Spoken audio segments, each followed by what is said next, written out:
You're listening to the N2K Space Network.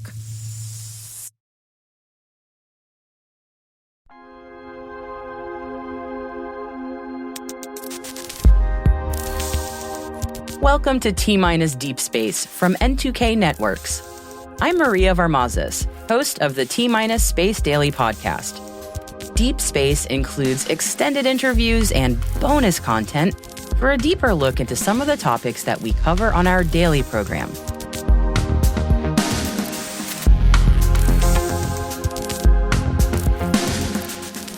Now, starting a new company is daunting at the best of times. Aerospace companies have the hurdles of raising capital, navigating R&D to validate their products, and then finally getting their business to market. Now, NewSpace Nexus is offering up a one-stop shop to help these companies figure out their propositions and help them navigate the dreaded Valley of Death, aka the government procurement process. CEO Casey Anglada DeRaad joins us to explain the NewSpace Nexus mission from New Mexico to nationwide. Okay, well, I have to give a little background about myself to tell you how it came about. I have a long career with the Air Force Research Lab, working on space systems and later partnerships. Had a time with working with NASA, helping with investment plans between NASA, Navy, NRO. So I had this long career at the latter part, working partnerships with trying to help space industry, space companies be able to navigate and work with the government systems, and also university partnerships. Also did some kind of growing the STEM workforce. So that was sort of my career, but I just saw so many challenges for our companies to understand where the resources are, and especially our New Mexico companies. And so hit the early retirement date, jumped out of Air Force Research Lab, and decided to tell the story about the possibilities and the opportunity in space. And at the time, when I first, was working within the Air Force, a lot of the space funding came from the government side. But here, the commercial and the private space industry is really thriving for about, the last 10 years. If you take 2010 and earlier, it was mostly just government funding. So this commercial space, this new space was coming forward and really expanding. And so the opportunity was there. So we put together, a public-private partnership where we really studied who are all the partners. And we put out a report. It's on our website. It was in 2019 where we really looked at, here's the opportunity.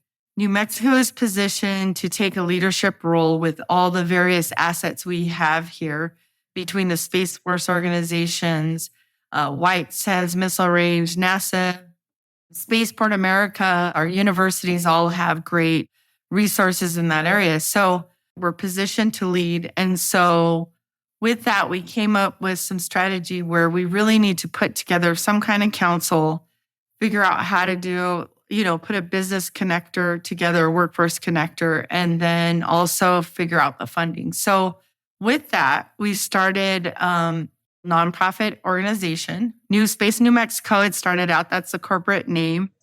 Right now we're doing business as NewSpace Nexus. But so we started it basically to do those three things. We put together an alliance. That NewSpace Alliance has now grown to over 250 space organizations.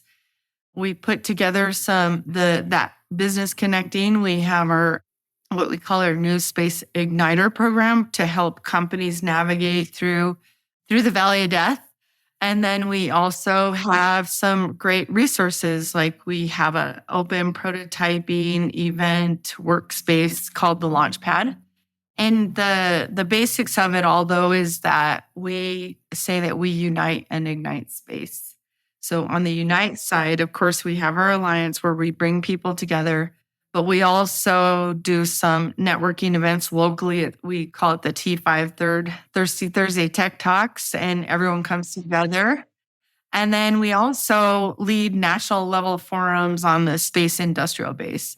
So this is the Unite side, like I said. And I think the key thing about NewSpace Nexus is that we are here to listen to the companies. We bring them together in many different forums, and we really look at like what are the challenges, the gaps, the issues that need to be solved, and then put together, work locally, but also nationally with some of our regional partners on, okay, how do we go address this certain area?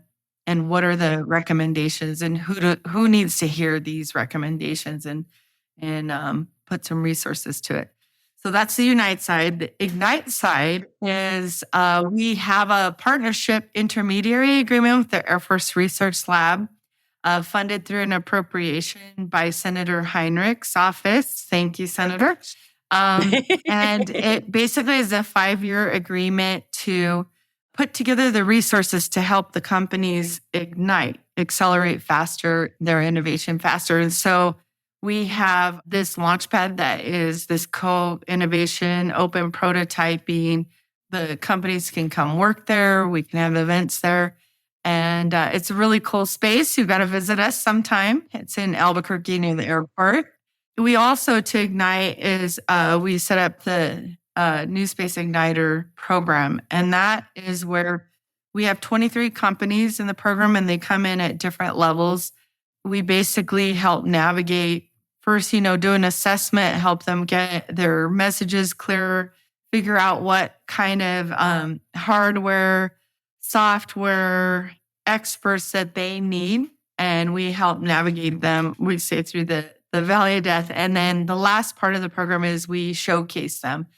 We do what we call show spaces, and we might showcase them to the different funding sources like our investor network. We have government customers or even other prime contractors that they can partner with. So those are kind of like our two sides of the story, that we're just here for the space companies. We don't do it all, but we help either connect them or help represent them to get to workforce, to get to experts, to get to economic development types.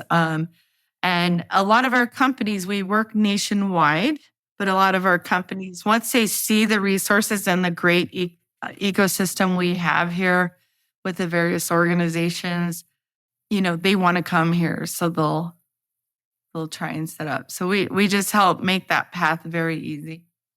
That's amazing, because you mentioned the Valley of Death, and that is a phrase that has come up so many times in this podcast. And to have expertise to help guide you through that, and not just that, but before and after. I mean, that's an amazing service to be providing. I know you have some great success stories of companies that you've shepherded through. Are any that you can talk about or tell me about a little bit? There's actually a few that are in the works of getting some funding support. We just started that Igniter program in October, and we're tracking. We're at 7.3 million of different contract wins that they've gotten since and because of working with us. So that has been really good. And if you think about New Mexico, and even when Senator Heinrich wanted to do this appropriation, the key part is like help put resources together, like the Launchpad, but also put together some kind of industry demonstration program that helps them get out of R&D or, beyond R&D, because New Mexico is very well known with the different national labs, federal labs, that, we have a lot of great R&D, but how do you take these, what we call the concept, so it's in that R&D, and make it to get to a product, then get it to sales. And so with that, some of our companies are RS21, Charles Ratt, they've gotten a couple of contracts from our help with that, navigating them to the government customers that they could get a win. O Analytics, Blue Space, Goodman Technology. I wasn't ready for this one, but we do have a number of wins. And the companies love us because we have this, what we say our secret sauce is our team, our NewSpace Nexus team. We have over 90 years of experience in military, civil, and commercial space. We have some expertise in strategic sales and product development. And then our engagement team is just the best at putting on events. And like we were one of the first hybrid virtual conferences and then hybrid when things opened up. So our team has this expertise. And then we have a consulting team that we bring on for like just, real specific needs that can help the companies. And then after that, we have what's called our Igniter Expert Network, which we have over 45 people in it now. And it includes, previous commanders of Air Force Research Lab and chief scientists and investors. And so our companies have this wealth of expertise when they come to us that they'll be able to get what they need.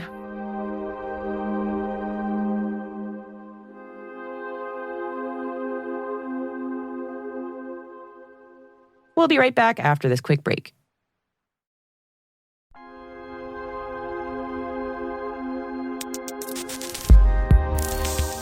I know you mentioned at the beginning that NewSpace Nexus is also a nonprofit. So I'm curious, that is quite a different tactic, quite a different thing from many organizations that I speak to.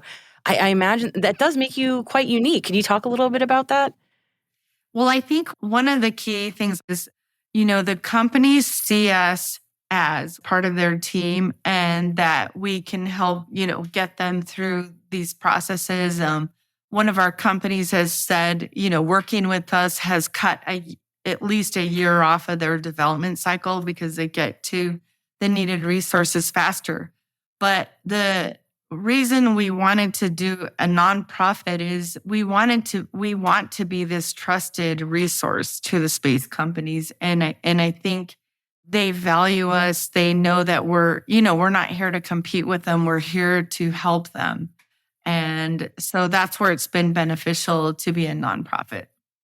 I wanted to switch gears a little bit about the state of the space industrial base. Could you tell me a bit about what that is? Because I know it's pretty major, so I'd love to learn more about it. Right. Well, we started in actually 2019. Was one of the DIU Defense Innovation Unit. Some of the companies, Air Force Research Lab, got together and really looked at what the challenges were for the space industrial base. The next year, Peter Wagner, one of our advisors, was saying KCU, NewSpace, New Mexico at the time, really needs to be involved in this because you are all about the space industrial base. And this is a workshop to really, not just identify the challenges, but start figuring out the solutions. So in 2020, we started hosting the State of the Space Industrial Base. And we did this with our key partners, the Defense Innovation Unit, the Space Force, and the Air Force Research Lab. The basics of the conference is we host a conference, we set up working groups in topics that need, that there's challenges and we need addressing. There's usually like the space policy and finance. There's remote sensing, launch, now workforce, STEM, and education. And so the working group, will bring in speakers in all of these areas, keynote speakers, but then we go off and have these working groups. And it's kind of cool. We do Chatham House rules so no one can attribute, what's being said. And so there's a lot of really great open discussion. We call it, it's kind of like an unconference. It's not a bunch of talking heads telling you the way things are. It's where it's a participatory workshop. And so this year we had about 300 participants and usually about 100, primarily probably 75% industry. So it's not a bunch of government, even though the government leaders are our partners. This year, NASA was a key participant as well. We have great leadership from Commerce, NASA, DoD that all get involved. Last year, we ended up doing a specific workshop in Cape Canaveral, partnering with Space Florida. So NewSpace Nexus is kind of like the glue behind the scenes on the external workshops.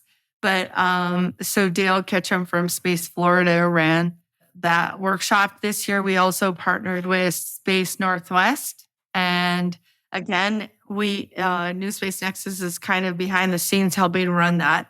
And then the main conference is hosted by us. So we're definitely more out front with doing that.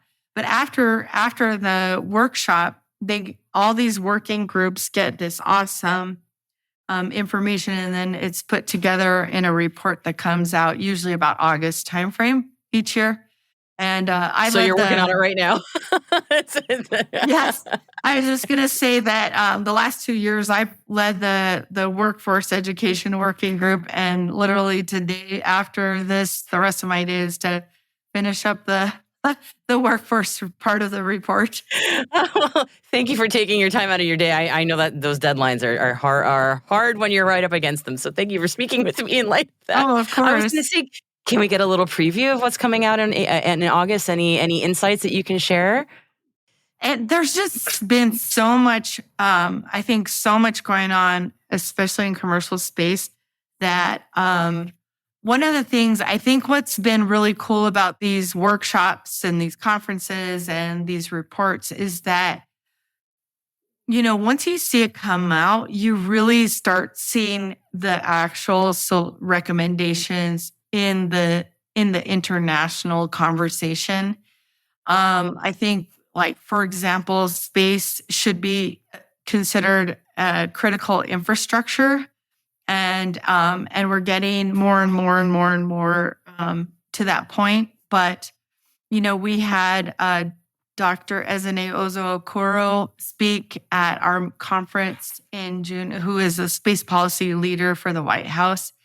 And with that, she has put out some policy papers. And I think we're getting closer and closer to where, space with how it's so linked with the banking, with, sensing the Ukraine conflict. There's been huge challenges and accomplishments from using space. So some things that will come out of that report are recommendations such as that.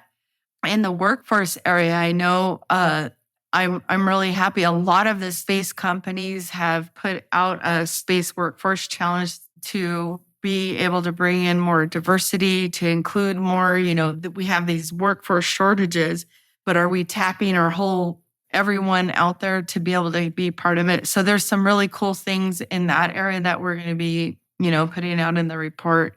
And with that, one of the things from the workforce is that NewSpace Nexus is, we've sort of been studying the issue, and we're really going to move out on it this next year, is what we're calling Pathways to the Stars. And, there's a lot of programs, especially in STEM, that are just really good pockets of programs, but there's not this connectivity to an actual industry base. So we're looking at, going in and mapping out those different programs that, start at the inspiration level of 3rd through 5th, and then maybe some curriculum programs in middle school, internship and apprenticeships in like the high school, early college, and to the final point of job placement. So we've gotten a number of companies that are our sponsors to sign on and say, yes, we'll help, because I tell them, you can't complain that there's not a workforce pipeline,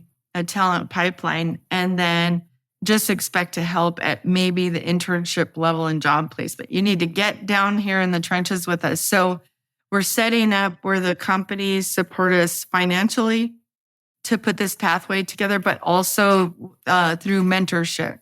And so we will draft off of some of the things happening with the Space Workforce 2030 initiative, but also just really trying to look at, like, how do you take one industry sector and make this pathway? And if it works, you could do it in another industry sector. So let's talk in about a year and let's see how much progress we make.